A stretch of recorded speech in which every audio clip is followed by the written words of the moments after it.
How to fix Instagram keeps loading on Android or iOS phone. Hello guys, today's video I'm gonna show you how to fix this problem easy and quick. First, open settings, go to battery. Now make sure power saving mode is disabled. If you found it like that, just disable it and then go back. Now go to your storage, click clean up, or you can just delete some photos or videos from your gallery. And here you can delete junk files if you want.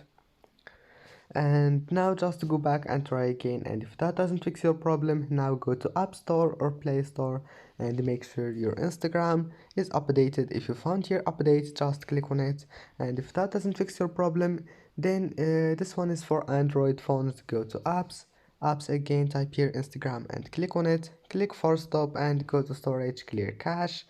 And that's it. Don't forget like and see you in the next video.